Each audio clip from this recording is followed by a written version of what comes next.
Hey guys, just before we get you to this live, Confessions is out on Amazon. To order your copy, head to shaw.b/confessions book, and let's get you to this live.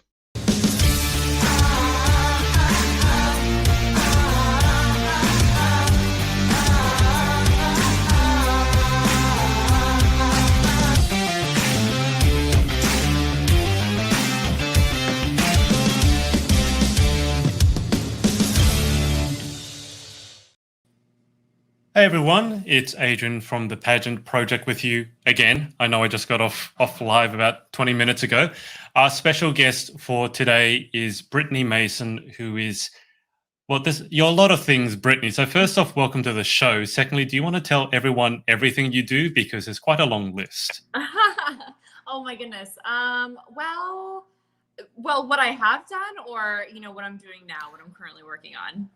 Why don't we do let's go with what you're doing now, and then I'll go cycle back to how it all began. So everything you're doing as of right this moment, because it's a lot. Okay. Well, right now I launched, in 2017, I launched Moxie Media Productions in Ireland and took over the license for Miss Universe Ireland and started producing the show for Ireland. I built the brand there. It was absolutely incredible. And my first two girls made the top 15 back to back, calling on Tovine and Grania Galina. And then our third queen, Fanula O'Reilly, she was our first woman of color and to represent Ireland. So we had another historical moment as well. So all my first 3 years in Ireland, we made history. I'm very, very proud of that. And now we're so excited to have our first redhead, Nadia Sayers, that we just crowned in December. Then also we had huge news this year for 2021, super exciting. Returning to my home state where I grew up, in the state that I represented as well during my pageant days, because I'm a former pageant girl as well. Miss Indiana USA and Miss Indiana Teen USA. My team is the new directors for that as well, and we are producing the show, which makes us the first and only production team in the pageant arena that will send a delegate to Miss Universe, Miss USA, and Miss Teen USA every year. Wow. Okay. So that's setting the bar pretty high. Can you tell us, I mean, you mentioned that you obviously have pageant experience yourself, and we'll get to that. But in terms of directorship, how did you get into directorship? Well, my career really started from pageantry. I'm a small town girl from a little farm in Indiana, and I started as a teen, and it really changed my life. It launched my career. I ended up having a really amazing career in fashion and entertainment. I lived in New York. I lived in, China. I worked in Greece. I worked in lived in LA. I mean, it was amazing. It totally opened up a whole world for me. But, over so many years of doing that, I mean, about a decade, I was like, okay, I'm ready to have more control and more creativity. And I'm a very creative person. I wanted more of an outlet. And I also saw a lot of things that I wanted to see changed in the industry.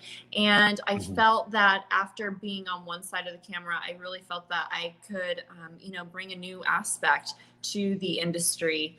And so I started working on different projects while I was living in LA, just trying to get the experience of working behind the camera and coming up with creative concepts and just going out there and, trying it, just anything I could come up with. And then I ended up moving to Ireland.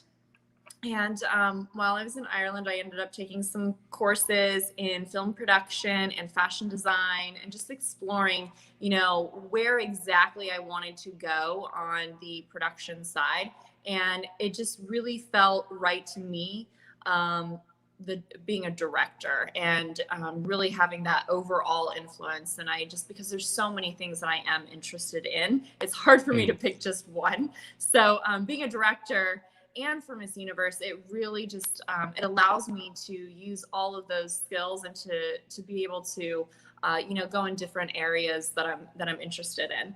And when I moved to Ireland, also there was no Miss Universe Ireland. I could not believe it. No Miss Universe Ireland. And so, Oh, wow. yeah, no Miss Universe Ireland. I just couldn't believe it. So I ended up contacting the organization, and because I have a relationship with them when I was a representative as Miss Indiana USA, I ended up applying. It was a long process, and I ended up getting it. So that's where we are today. And how did you end up traveling to Ireland? What was it? Did you say was it for study, or do you have a particular connection to Ireland? I fell in love, so I followed my heart. Okay, that's fair enough. That was the first time I moved for love and not work. So, but then work kept me there, so it was fantastic. What would you say is the thing that sets Ireland apart in terms of its people? I know the Miss Universe Ireland girls, a lot of them talked about how much they loved Ireland and why.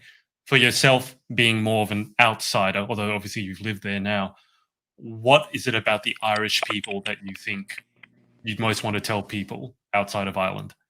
Well, I know it does sound so cliche because anyone who's lived in Ireland or is Irish will say this, but it's definitely the people, how warm and friendly the people are. It's just a country that has so much culture, and the history and the richness of that culture, it is just fascinating. And so living there and spending, 5 years there, learning about their history and the people and what they've been through, what they fought through, and it's really been so rewarding. And when do you plan to next pay Ireland a visit? Oh my gosh, that is such a difficult question since this pandemic has been going on. I cannot believe it's been this long since I've been there. I haven't been to my apartment in Ireland in a year almost. Yeah. So I was there literally right before the borders were closed in the United States for the pandemic. I just made it in. And I've been wanting to go over there. It's just now with the launch of Miss Indiana USA, Miss Indiana Teen USA, I also need to be in the United States as well. So it's been a difficult decision, but thank God we have this amazing technology that we can host virtual competitions now. And this year has most definitely challenged us to be innovative and find new ways to work. And, we live in a very, technological modern world now, and there's all different ways that we can work around this. And I think that's what most people are finding.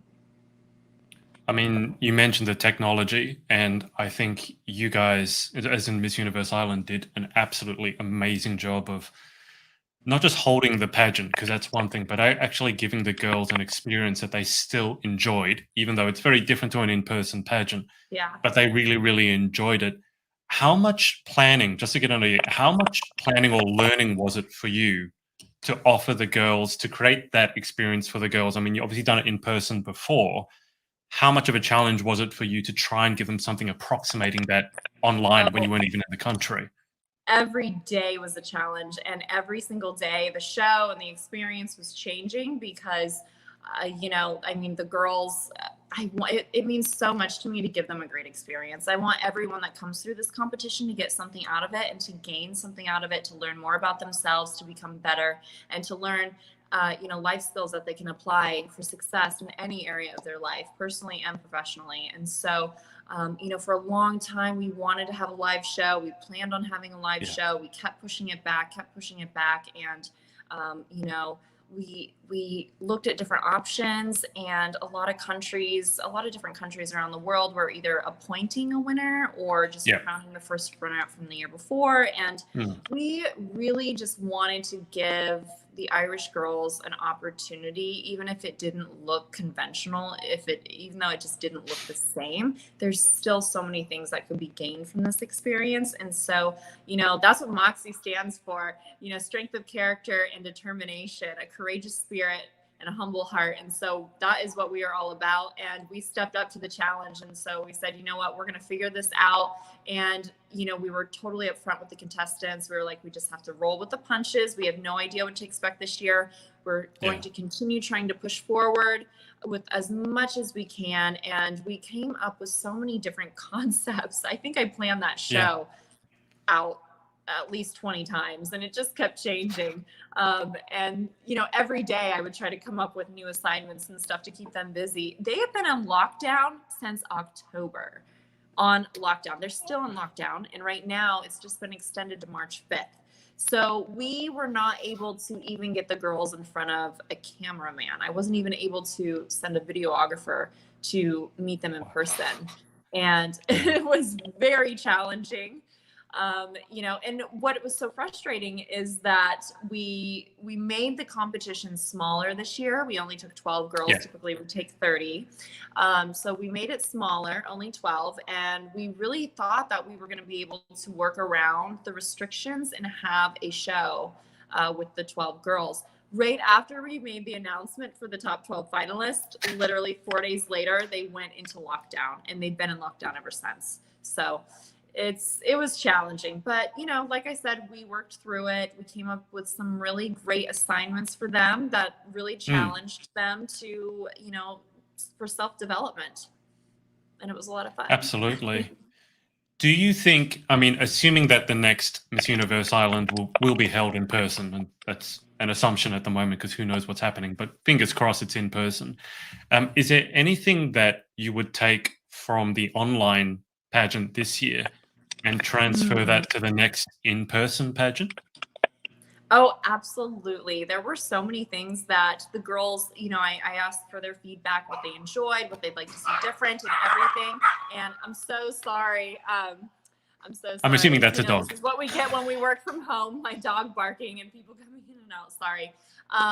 So yes, there's a lot of different concepts that we developed this year that we want to utilize for years and so on with it. We asked for feedback with the girls, what they enjoyed, and a lot of the assignments, they were really focused on self-development and, to learn more about themselves. And those assignments, I think, I'd really like to utilize those for years to come. Yeah. Absolutely. Now, if I take you back a few minutes, you said that when you first entered, when you first picked up a directorship, there were some things that you wanted to change, some aspects you wanted to change.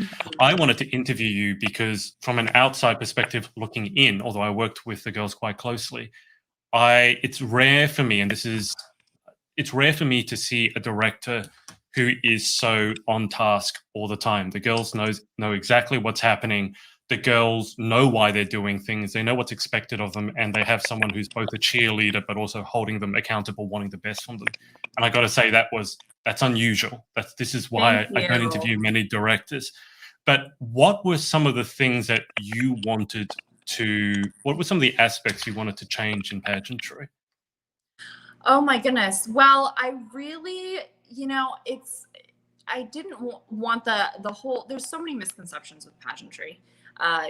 And why the girls wear what they wear and the whole superficial aspect. And I really wanted to showcase the women and who they are, what they represent, what their passions are, and all of that, more so than the other side. I just think that there hasn't been enough of a showcase, on that, on that side. I'm sorry about the interruptions. That's all good. Don't believe when you work from home. Yeah, there's always things going on. Why do you think that side hasn't had that much exposure in pageantry, let's say up until this point? I think it's very hard to showcase that in a 2-hour show. I honestly would like to see the format of pageants change entirely. And I think actually this pandemic is forcing pageants to figure out a new way to operate.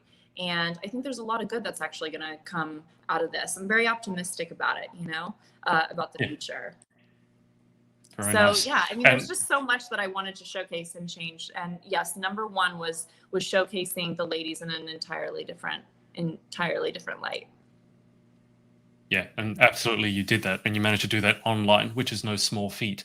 As I said to you, I wanted to interview you because as a director, you really stood out to me. Do you know, what do you think sets you apart as a director, or what gives you that sort of added edge? Was it the fact that you competed previously? Is it something more personal to you in terms of you really want the best experience for the girls? What drives you to, because you could have done it a lot more easily, right? You could have phoned it in and not put in half the effort. Mhm. Why did you go to that extra effort? And I can only imagine how much time it took to give the girls the best experience possible. Well, like I said, I'm very passionate about this. It really changed my life. It helped me, develop skills that, allowed me to have a career and to, learn more about myself as a person and better myself. And my whole team is really passionate about that. Jay Scott, actually, he is our show producer. He helps a lot with the technical side of the Mm. production. Every year he does. And he's just phenomenal. And he was actually my mentor and my pageant coach when I was a young girl. And so I've kind of grown up with this amazing mentor slash best friend. And, now running this business together, it's amazing. It really is an absolute dream come true. And I'm so grateful for it. I just And want to in share terms that of, with other girls, and that that opportunity with other young women that are looking to launch their career and better themselves. And this is the perfect way to do it, is to participate in the pageant. with your team members, what Mhm. what values or what aspects when you're picking someone to work with, because there's only so much you can do by yourself. What are the most important aspects to you in a team member? In a team member, the most important, we need someone who really believes in the brand and the brand values. And that's what Moxie embodies, is strong, confident women, leaders, women that have a courageous heart, who are dedicated to personal development and being their best selves and lifting other women up to do the same as Mm. well. I really believe that this is a sisterhood. Yes, this is a competition, but another girl's success does not take away from your own. And so we really should be supporting each other and lifting each other up. I believe that that's why women have been held back for so long, is because that whole mentality of that jealous mentality. And, I really Mm. like to shatter that. And I always, when I talk to my girls, I'm always, really emphasizing we need to support each other. Yes, one girl will win the opportunity to go to Miss Universe, but all of you represent Ireland. All of you have titles that you represent, and you should be so proud of making it that far and representing your county. So do it with pride. I want to ask you about Moxie. You've mentioned it twice. I've seen the hashtags after a lot of the posts with Moxie, and I believe it's Moxie Mindset. So can you tell me a little bit more about Moxie, what it stands for, and how it came about? So, Moxie, the definition of Moxie is a courageous spirit and strength and determination. And it's something that I identify with so much in my life. I had to overcome a lot of adversity as a kid, and so really had to pull myself up by the bootstraps. I was on my own basically at 16, and so I had to really pull in a lot of inner strength at a very young age.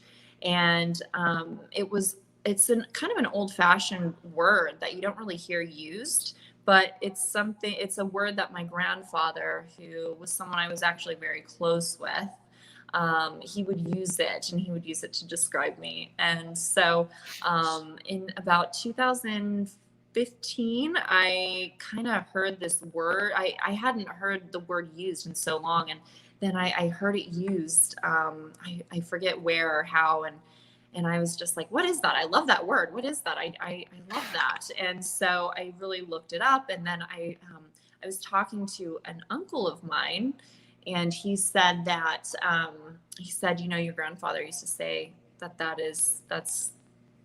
word describes you, that you have Moxie when you were really young. And I was like, what? Okay. I think there's something here. And it really just stuck with me. And, I feel like that is who I am. I am someone who has Moxie, and I want to spread that message to other young women, to empower them that it doesn't matter what obstacle comes your way. It doesn't matter what card you're dealt in life. How you step up and take control of your life, then you can achieve anything. Anything is possible.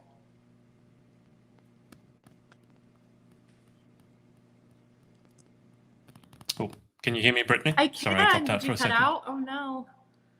Sorry, the I'm still here. connection. Yeah, it's technical issues all over the Uh, place. I think this time it was my side, but you were talking about Moxie.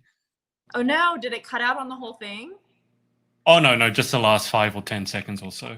I missed out on the last 5 or 10 seconds. Yeah, I mean, I'll just sum it up. I mean, Moxie it really just is I identify with it so much. It means a leader. It means someone with a courageous, a brave heart, someone who doesn't give up ever.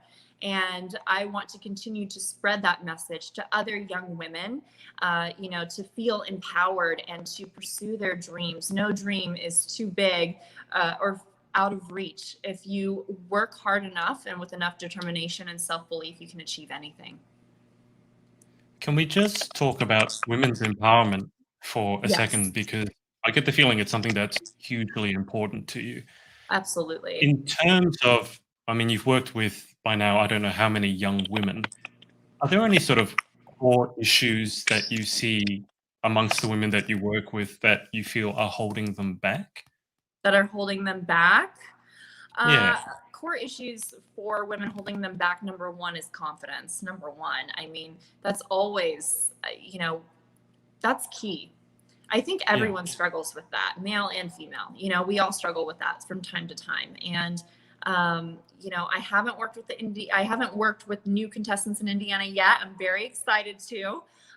But I'd say the girls in Ireland, that was number one, was confidence and being comfortable, being open, and being their true selves.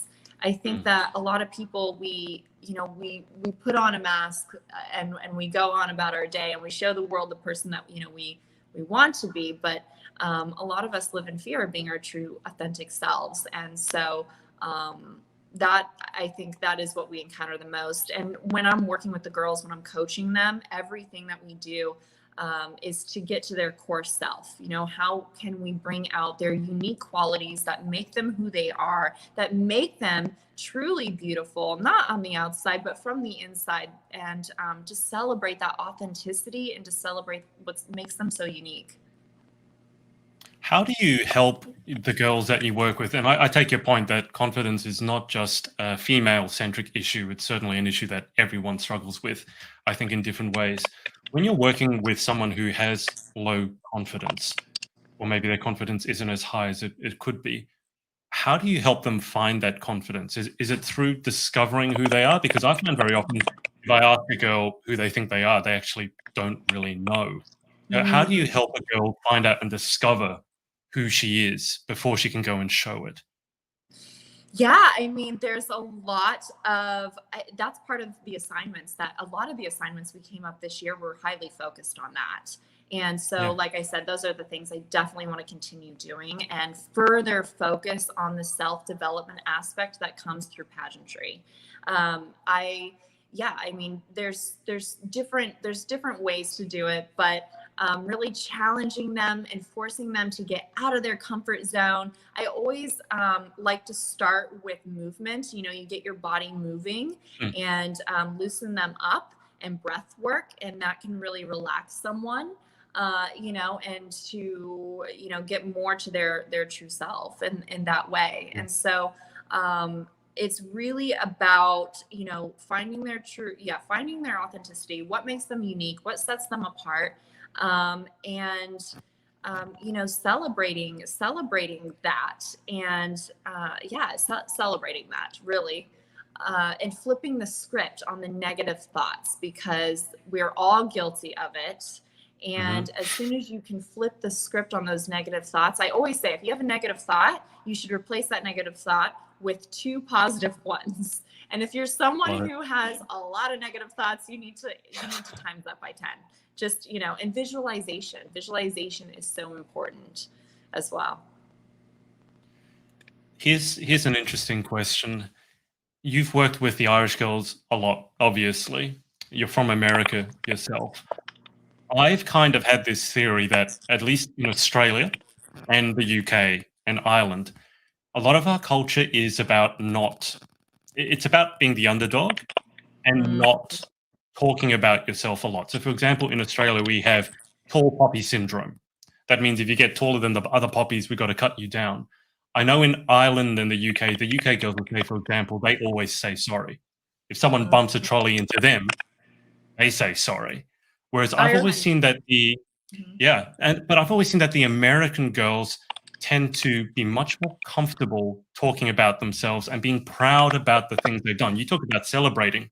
I think there's maybe a core issue with the Aussies, with the UK girls and the Irish girls versus the American girls. Have you noticed anything similar to that? Like a cultural sort of Americans celebrate and us Brits and Aussies have to sort of, well, we don't want to talk about it too much. Well, absolutely. I think when you're looking at America as a whole, that's definitely, the general feel. Yeah. Yes. I think there's pockets of America that's not like that. And Indiana is one of them. Indiana actually reminds me a lot of Ireland, a lot. Because if you do toot your own horn too much, people will tear you down. They will tear you right down. It really, that's the way the environment that I had grown up in. It's very much like that. It reminded me of Ireland so much. So when I got to Ireland, I was surprised. I didn't realize like the culture was so much that way, but it really is. And that's Mm. definitely why I said that's the biggest challenge, is that confidence. And yeah, culturally in Ireland, it is a lot harder to get the girls to feel comfortable with just letting themselves be free and authentic to themselves. They're fearful, yeah, that they'll be judged too Yeah. much or Yeah. embarrassed or bullied and attacked, that they have too big of a head. And so there is definitely a culture aspect to that. But once the girls have gone through the program, I mean, we've had just excellent feedback. They're so happy about it. And so many of our girls have gone on to do incredible things. I mean, Grania Galina, when I first started working with her, our 2018 queen, oh my goodness, she would break out in like hives. She was so nervous. And we had to really work with her a lot, but she broke those nerves, made top 15 at Miss Universe. And then she was on Dancing with the Stars, made it to finals at Dancing with the Stars. And now she was the first Irish model to walk in Miami Swim Week. And she just launched this incredible career. And so I think that we really have to, it's so important to be confident with yourself. Mm. There's a balance, of course you don't want to be arrogant. There's a Yeah. humbleness to it, but it's so important to be confident in yourself and to love yourself and to believe in your own abilities. When you were working with Grania, was it a gradual process and you sort of saw her confidence building over time? Or was there a moment when something just hit and that was like threshold and then suddenly she became a different person? With Grania specifically, it was definitely an evolution over time. Her nerves were her she says this, and we had her come Mm. and talk to the girls, the contestants this year specifically about that, because it really is the biggest obstacle that contestants Yeah. have. And so we had her come back and speak to the girls about what it was like to fight through those nerves. And she'll say it too. It was definitely an evolution for her, and just really continuing to show up and to work. And there's different, everyone is different, and you have to find what works for you. She had Mm. a specific playlist of music where she would dance and she would sing before she had to go on stage, and that would really get her in the right mindset so she could go out there and be her best self.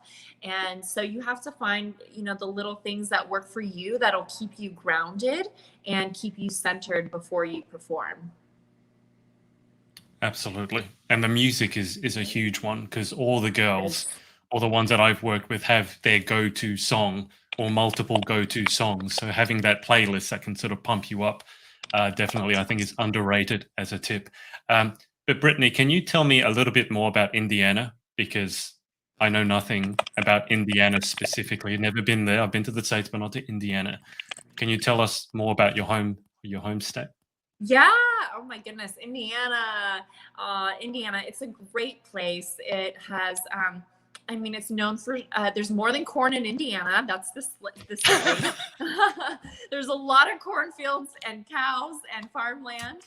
And, it's like Farmers of America. But we also are, Indiana is also known for sports and, basketball. There's the Hoosiers and the Pacers, and, there's all these amazing football teams, Indianapolis Colts. We've got amazing basketball teams and, college teams that always end up doing very well. Butler, Indiana University always does well. We have the MotoGP racing. We've got the Indianapolis 500. We've got the Brickyard.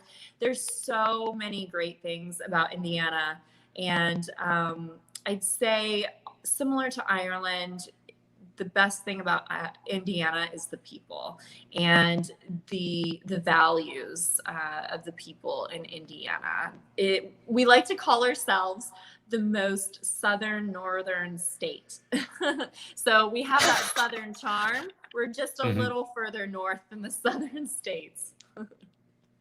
Where do you think that comes from? That southern charm, that southern sort of, what would you call it, the hospitality? Where does that come from? Yeah, I think, Indiana, there's a lot of farmers, there's a lot of people that have, there's just a lot of, local businesses. There's a lot of that and that community. And there's that real community aspect to it. A lot of small towns. I mean, the town that most of my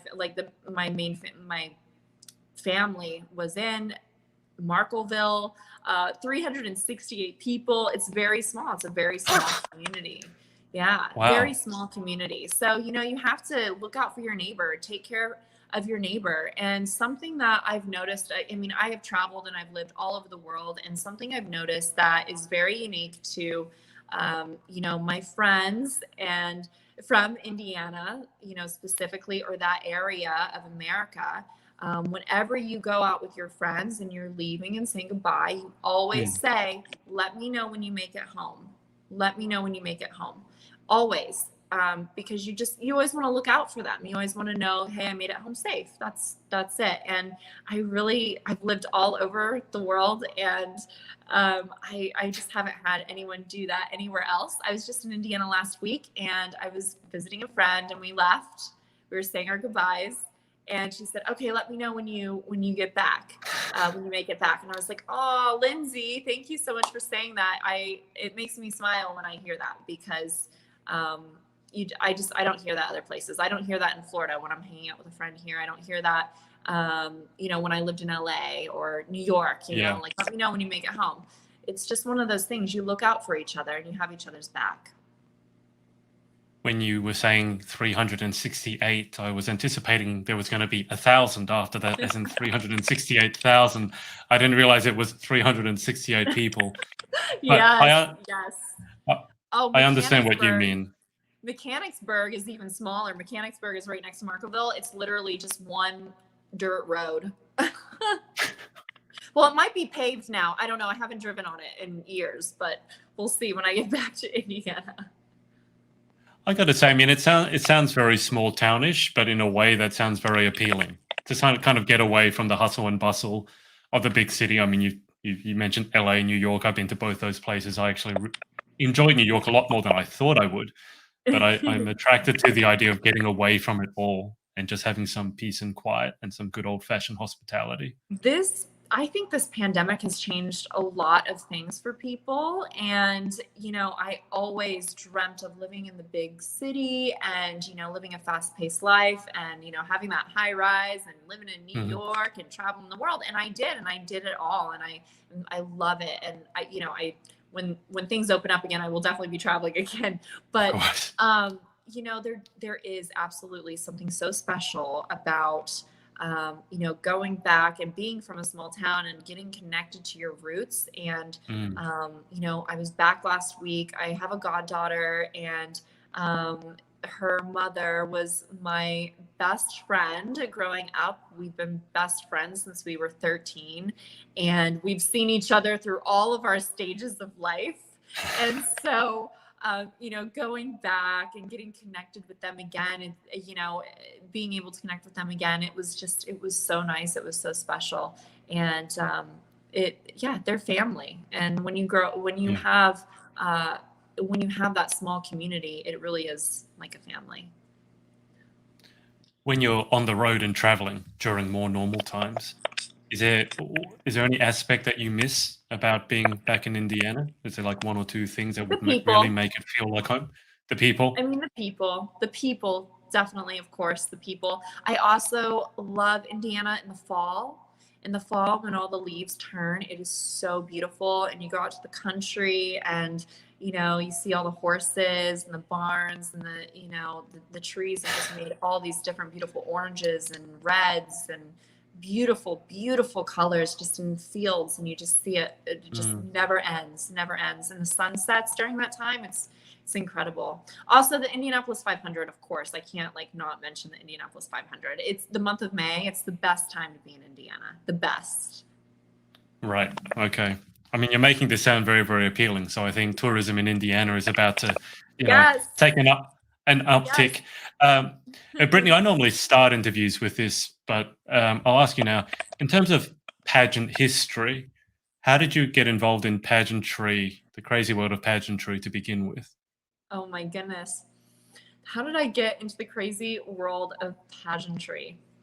Well, I always knew I wanted to go into modeling. I also knew I wanted to be involved with charity and give back. That's always been very, very important to me. And I knew I wanted to travel and, live in New York, and I wanted to, get into acting. And I had so many of those interests.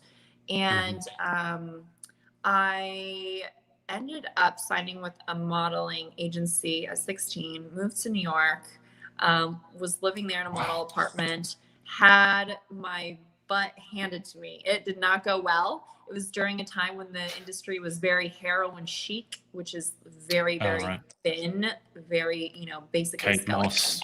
And and I am naturally thin, but it was just I could never be thin enough when I was at that time. And so I ended up being sent back home.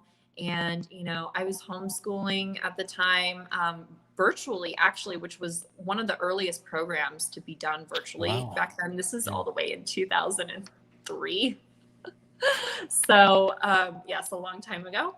But when I came home, I just felt so defeated.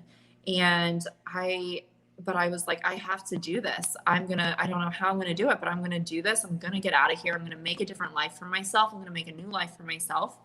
And I got something in the mail, and this from a pageant. And I was like, oh, wait a minute. If you win Miss Teen USA, you get an apartment in New York City, and you get school paid for, and you get acting school paid for, and you get these modeling opportunities, and you're on a salary, and and so I said, well, oh my goodness.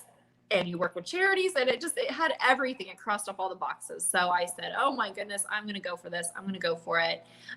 It wasn't the Miss Teen USA competition that I had entered at that time. I entered a different competition. It was called Pageant Crown. At the time, it was actually Jay Scott, who is now my business partner. It was actually his.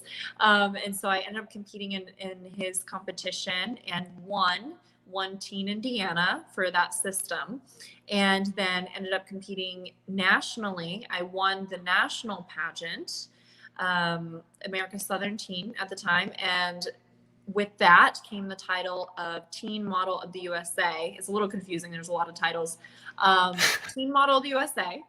And then with that national title, I represented the United States at Teen Model of the World. This was 2004, so I was 17 at the time. It was the first time I traveled out of the country. I had never been on a plane. I had never been in a taxi or a train or seen anything. I mean, mind you, I was from a very small little farm town, hadn't had any experience like this. And all of a sudden, within just a few months, my entire life changed very quickly. And I was, represented the United States at Top Model of the World in Germany at 17. And I finished in second place in the world competition. And that's when, my life changed forever. I understand now why your grandfather said Moxie applies to you, because I mean, just to think that you're coming from a small town and had the moxie to go to New York at the age of 16, and then to, as you said, you felt defeated, but then to pick yourself back up, and then to find yourself in Germany at that age. I mean, Yeah. were those scary times? Were they exciting times? Was it a bit of both? Oh my gosh, I had so much tenacity. I just was like, I don't care, I'm going for it. I was fearless. I was completely fearless. I mean, probably a bit reckless at times because I was so young and just on my own, but I mean, what Yeah, else was I going to do? I yeah. actually didn't, yeah, I was. I had to go for it. And if anyone reads more about my story, online, some of the interviews and stuff I've done, I had a lot of adversity that I had to overcome. And so I just didn't really have a strong support system. For all of that, I really had to hustle and work for every single part of competing. I mean, I held a Mm, car wash. I went door to door to, ask for donations. I sold candy bars. I did absolutely everything that I could to raise funding for the ability to have that opportunity. And then the dress that I wore, I bought from a thrift shop. It was a yeah, used like wedding dress, but it was yeah, kind of modern. And I sewed rhinestones on the top of it. And that was what I won in. It wasn't a crazy expensive dress. It was like $100 dress that was, from a thrift shop. And so you don't have to spend a lot of money. It's not about the dress. It's about the woman in the dress. It's about the girl in the dress. And so I knew what I wanted. I set those goals and I worked extremely hard on them until I achieved them. yeah. Yeah, it sounds like you worked so hard that even if you had fears, they wouldn't have had time to come up because Not you at focused all. on doing what you had to do to make it happen, and you didn't sort of sit at home working yourself up into a state where you basically paralyzed yourself. The work ethic, I just want to pick that up because you talked about stereotypes and pageantry, and one of the giant ones is that there's no hard work. You just get a crown placed on your head. You're now going to become rich and famous, and you're forever done.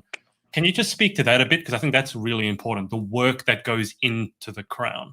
Absolutely. I mean, this is a job. It really is. Being a representative, being a title holder, it is absolutely a job, and you get what you put in. So you get out of it what you put into it.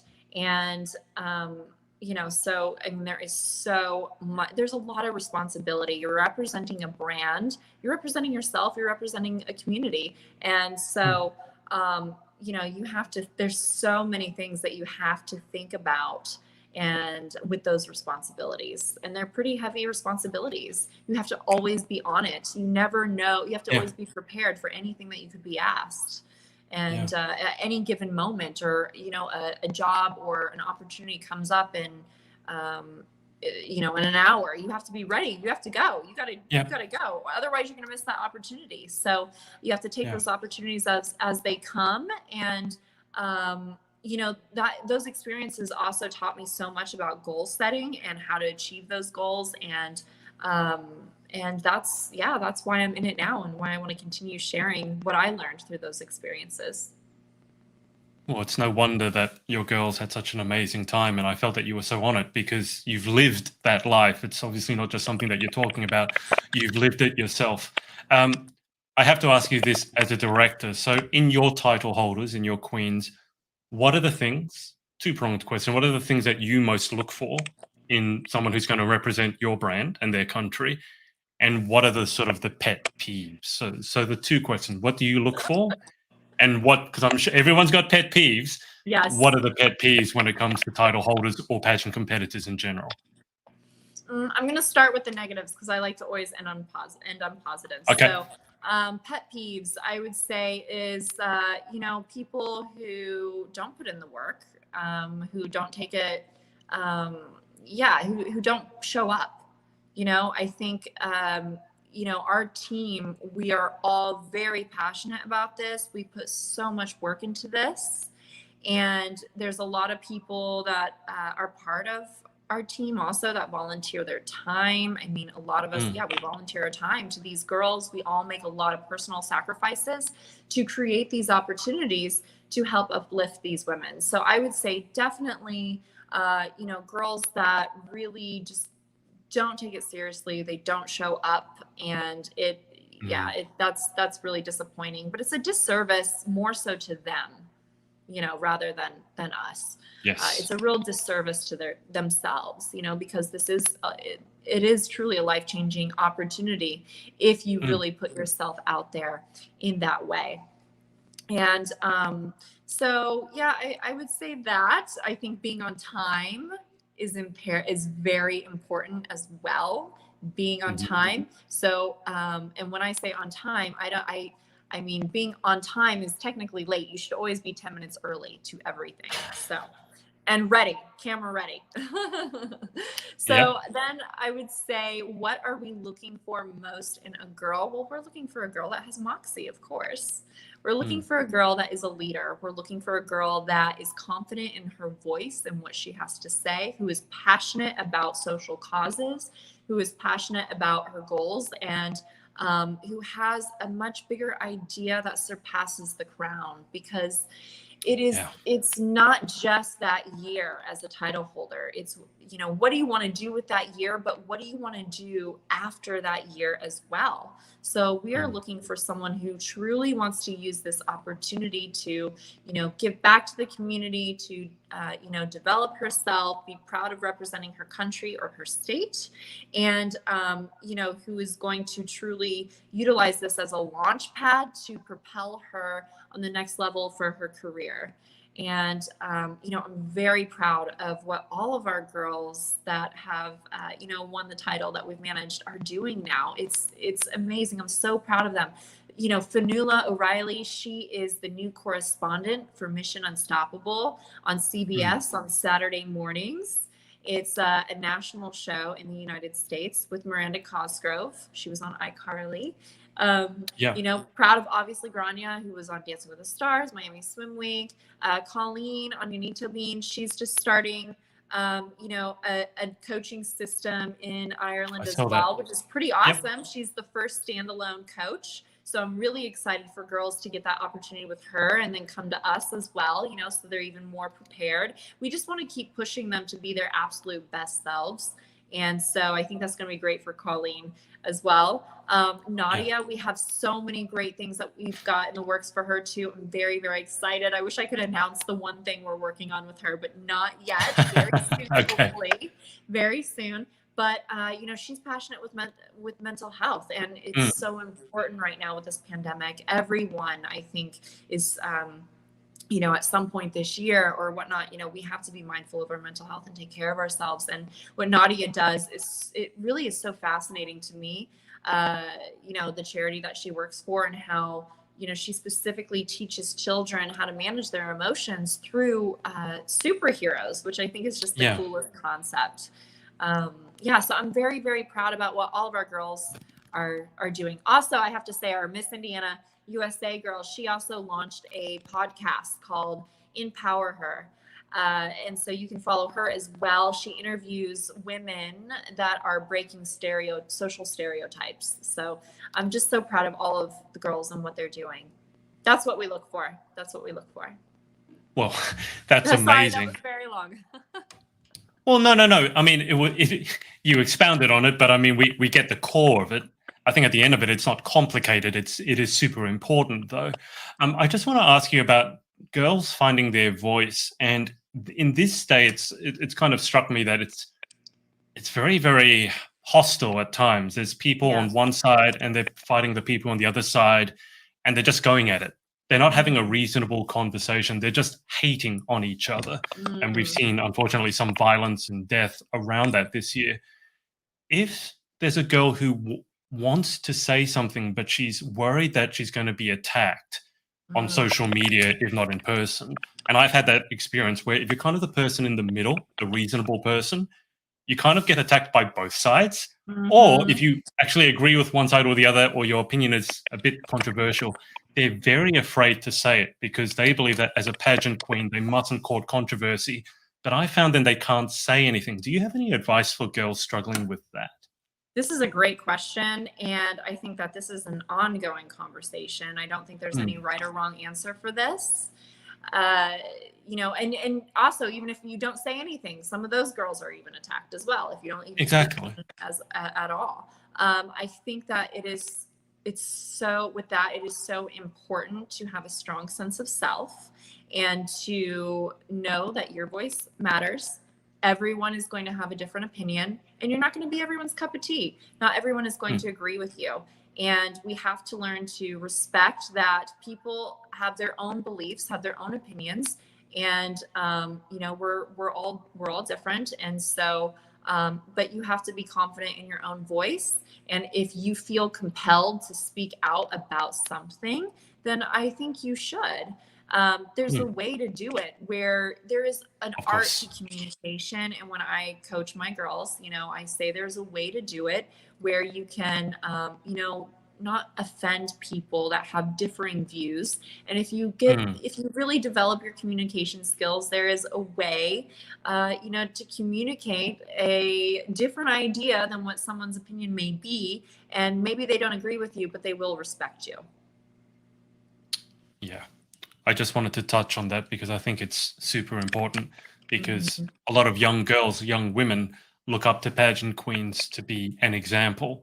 And I Mhm. think a lot of people need guidance at the moment in some of these sort of more controversial issues in terms of racism, sexism, gay rights, et cetera, et Yeah. cetera. They're looking to the queens to set an example. So they can't say nothing because, as you said, saying nothing is in itself Hmm. an example or lack thereof, but sometimes I can understand it's very difficult to say something because there's that danger of being attacked. Yeah, yeah, and it is fearful, but when it comes to being attacked online, I mean, we have to report that. You can block them. There's steps and Yeah. measures that you can take. I think that there definitely needs to be more enforcement with online bullying, but Mhm. thankfully, most social media apps do have um, steps to take for that. And so I think it's important to, if you are starting to be attacked, do not engage with that. Mhm. It's not really going to go anywhere, and it's best to just shut it off and shut it down. Express Yeah. your opinion, and then that's all you can do. And it is water off a duck's back, because you cannot please everyone. Not everyone is going to agree with you all the time. It's just the way it is. But Is that if you some really express, if you can really express your opinions, you never know. You may someone may have a change of heart. So, mm, speak. Use your voice. You have it for a reason. has I'm imagining you've been criticized in the past. I mean, you're human, Yes, a we all lot. have, and people have said some hateful things. Um, has it always been, you said water off a duck's back, has that always been the case for you where you've had criticism and it's just like, I'm moving on? Or No, younger, definitely earlier not. day? So how did you develop the water off the duck's back without becoming completely closed off to everyone? Well, I mean, I am human. It is an ongoing challenge. I still have to check myself. Yeah. I still have to check in with myself. When something is hurtful that is said to me, I still have to check in with myself and say, you know what? That is their opinion. Their opinion does not define reality. That is not, that does, just because that's their opinion, it doesn't mean that's the truth. So, and reminding myself of my worth. And that is something I think that is so important for all of us to learn how to do. Like I said, I know I've mentioned it a few times now, I went through a lot of adversity as a kid. Part of it was extreme bullying, when I was in Mm, public school before I started homeschooling. And I had to learn how to give myself pep talks. One of the biggest things that I've learned is you have to connect to your inner child. And if you can learn how to parent your inner child, this is a little like therapy. That's a little, I mean, that's more on the therapy realm, but it works. It's yeah. true. If you can connect to your inner child and you can learn how to parent your inner child and talk to them in a loving and caring way, and Yeah. talk to yourself like someone you love. you know, that's the best advice. And just remind yourself, you know, you are worthy. You are, you know, you are worthy of love. You are worthy of respect. And you are worthy of achieving all of your dreams. And you can, with hard work and self-belief and determination, and knowing that goal, just because you may not have it yet, it is coming, and truly believing that and working towards that. You know, and I always say, use the haters as fuel. I love to prove a hater wrong. The best revenge is success, you know? So I love that if one. those, yeah, you know, the best revenge is success. So I think that we can turn our defeats, we can turn our you know, our failures into lessons, and the greatest lessons, and applying that to our lives to achieve that success. Brittany, do you have any sort of daily rituals or daily practices to help with the self-worth? Is it affirmations? Absolutely. Is it visualizations? I'm imagining you don't just leave it up to happenstance. How do you get yourself ready for the day? Absolutely. I'm so glad you asked that. I think it's, like I said, I just think it's so important right now to, you know, do self-care. Everyone should be doing it right now with the world that we're living in, and, you know, Yeah. with the pandemic, and with all the negative news we're seeing every day. And Yeah. you know, so I think it's really important to take care of your mind, take care of your thoughts. Your thoughts become your feelings become your behavior, you know, it creates your world. And so every single day I wake up, I meditate. I use this app called Shine, the Shine app. I love it. Okay. They have daily meditations, they have daily check-ins for gratitude. So I write my gratitude in there. And they have journaling prompts for self, you know, reflection. And then they have like blogs and articles, and you can even create goals if you want to focus on something like overcoming anxiety, or you know, overcoming or creating more self-resiliency. And you can create these milestones, these goals, through the app. And so I do that every single morning.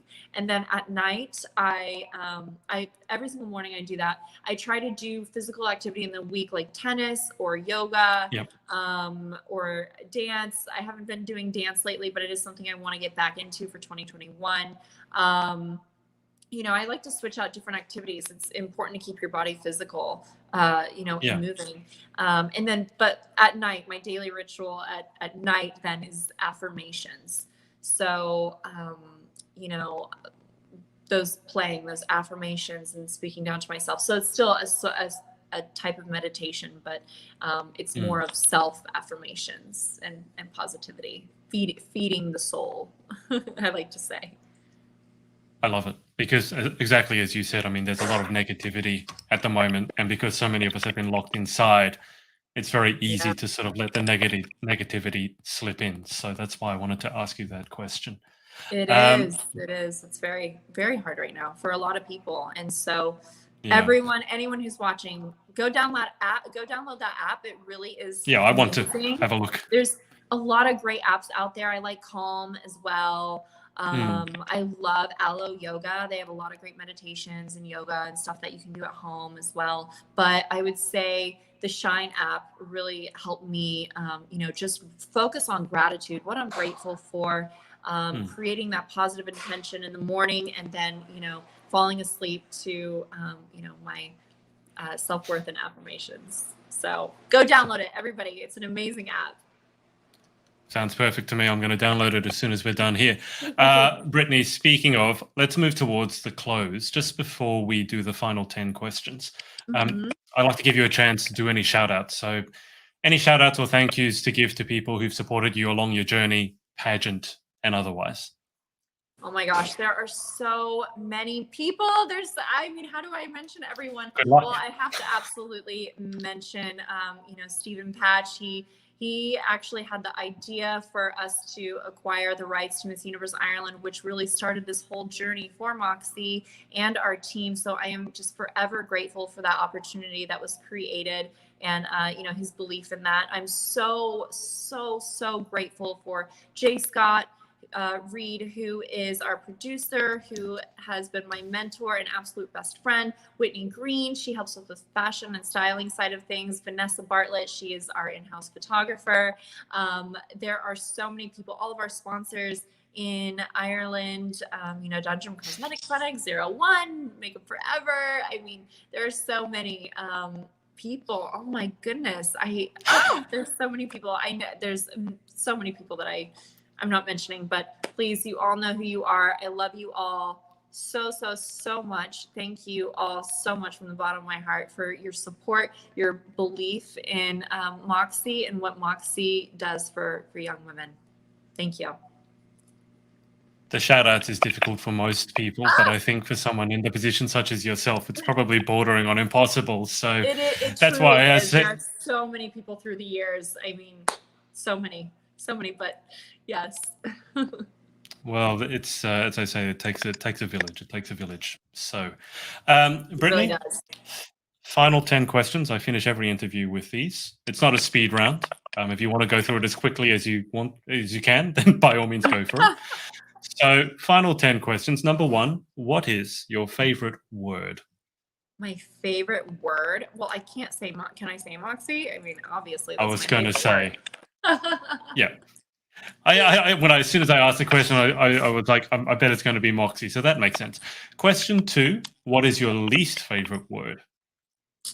Oh, my least favorite word would be, oh my gosh, this is hard. Beans, because I hate beans. I hate beans. So anything to do with beans, yeah. like Okay. refried beans specifically. I like green beans, but not refried beans. Okay. All right, dear me. Choking on myself here. Question 3, in life, what gets you excited or what turns you on? Oh my gosh. I know it sounds so cliche, but I really just love seeing women becoming their best selves. I really love seeing that development and them achieving their dreams. I love that. I love that. I love sunshine. I love being outside in the warm weather. Yeah, those things get me really excited. Being on the water. Yeah, I'm living in Florida now. I love it so much. I'm so happy there, and yeah. I was going to say, you don't get a lot of sunshine and warm weather in Ireland. No, it's not known for that. It's a good balance, I mean, I can't wait till the world opens up because it is a good balance. Because then when it gets too hot in Florida, it's nice to be able to go to Ireland to, have an Irish cool summer rather. Because the summers in Florida are, oh my gosh, they are insane. The humidity, and it's very, very hot. I've heard. Yeah, I have a friend who lives in Florida, and even during the winter, some of the temperatures are like, oh, that doesn't sound like a winter to me. So I completely understand. So question 3 was what turns you on. Question 4 is what turns you off. What turns me on? Like romantically? No, what turns you off? No. We've done the what turns you on, what gets you excited. This question is what turns you off. Turn-offs. I would say rude people, big egos, people who are not grateful.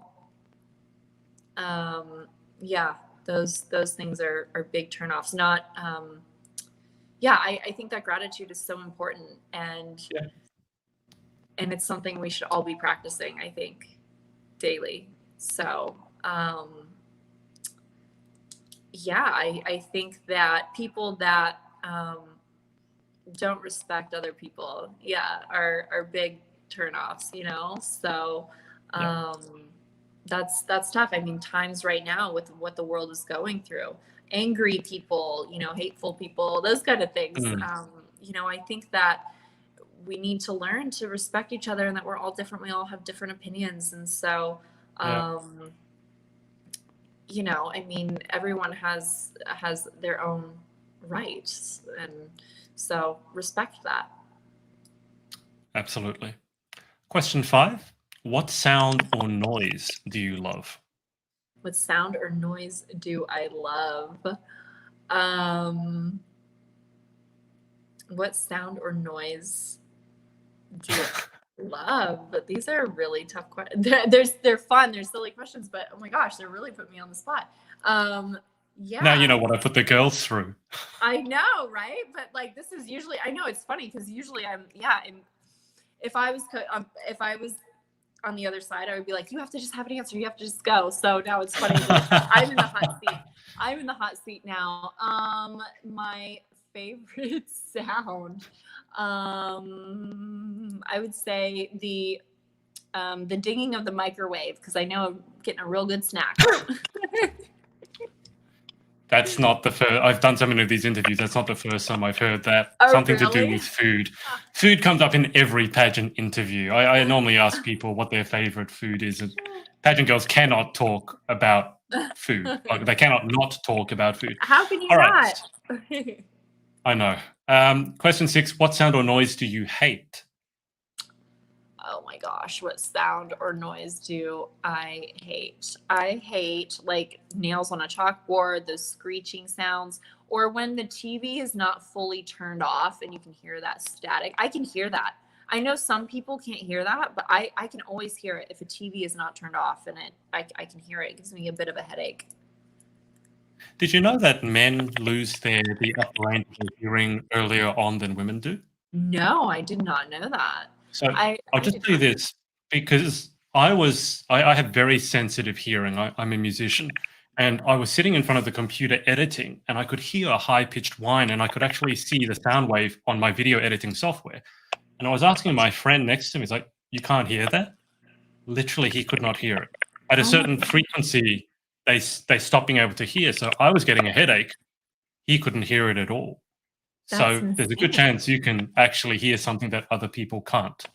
Wow. Yeah, there you Wow, go. that is insane.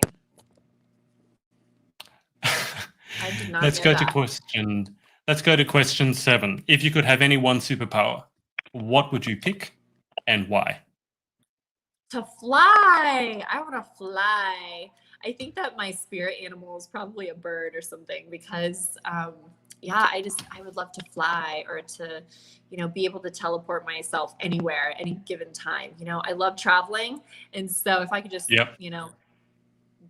snap my fingers and be there, that would be amazing. But Yep. the experience of flying and seeing the world from a whole new view, a whole new point of view is amazing. I mean, I'll never forget what it was like to be on a plane for the first time when I was on my way to New York at 16.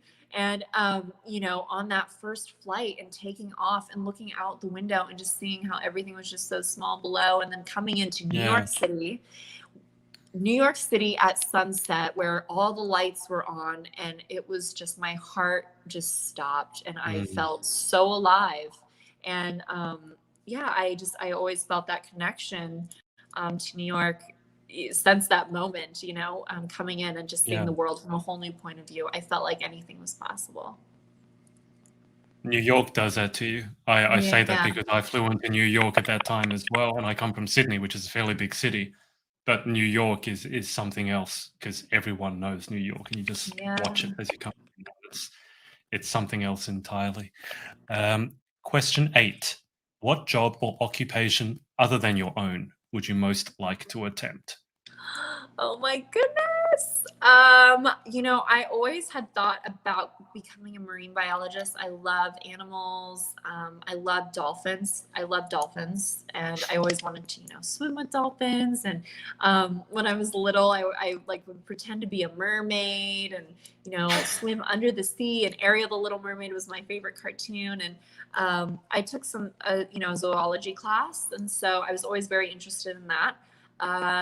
That, or I'm actually I would love to be a lawyer so I could hold people accountable, for certain things as well. I took a summer course at Fordham Law School for fashion law. It was the very first Mhm. fashion law course in the world, and I was part of the first class of that. And it was just fascinating. And so I think, the whole idea of protecting people and, protecting people's rights is, very interesting to me. And I'm also passionate about, so.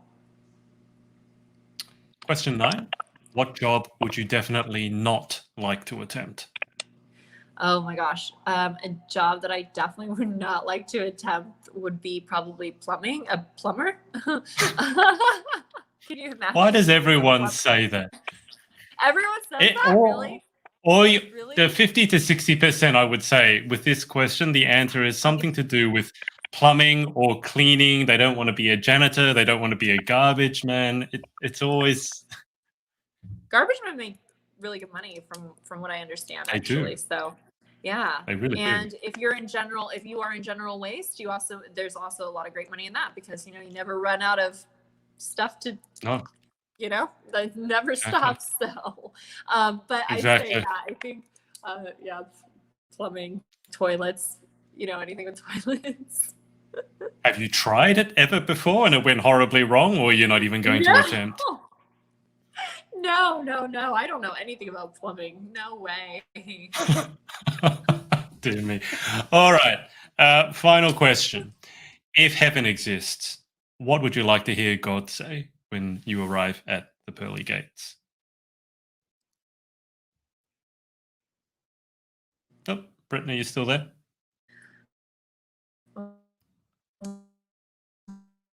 I can hear you, Brittany, but you're kind of breaking up.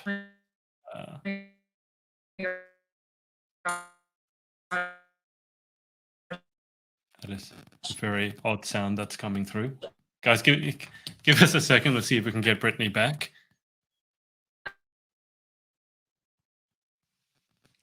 It's been an interesting morning, guys, with all the technical difficulties, first with the podcast and now with the interview.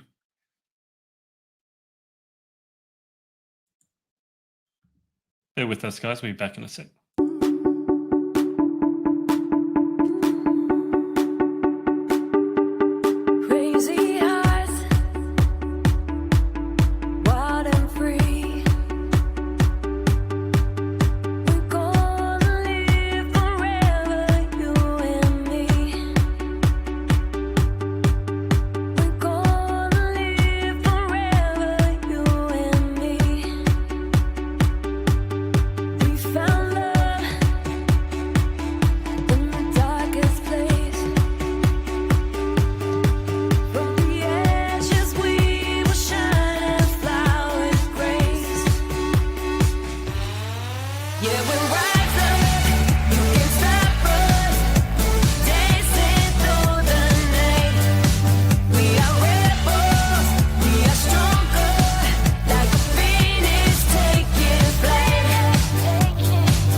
Guys, just bear with us a second. I have a feeling Brittany's internet might have dropped off, or her phone might have run out of battery. So I will try and get her back. Just bear with me for a second.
Brittany, can you hear me? I can hear you. I can hear me and see me. Okay. Yes. There we Oh go. my goodness. Okay, got you. All right. All full of right. drama today. Okay, so did you hear the question or do you Yeah. need me to repeat it? Sorry, could you repeat it?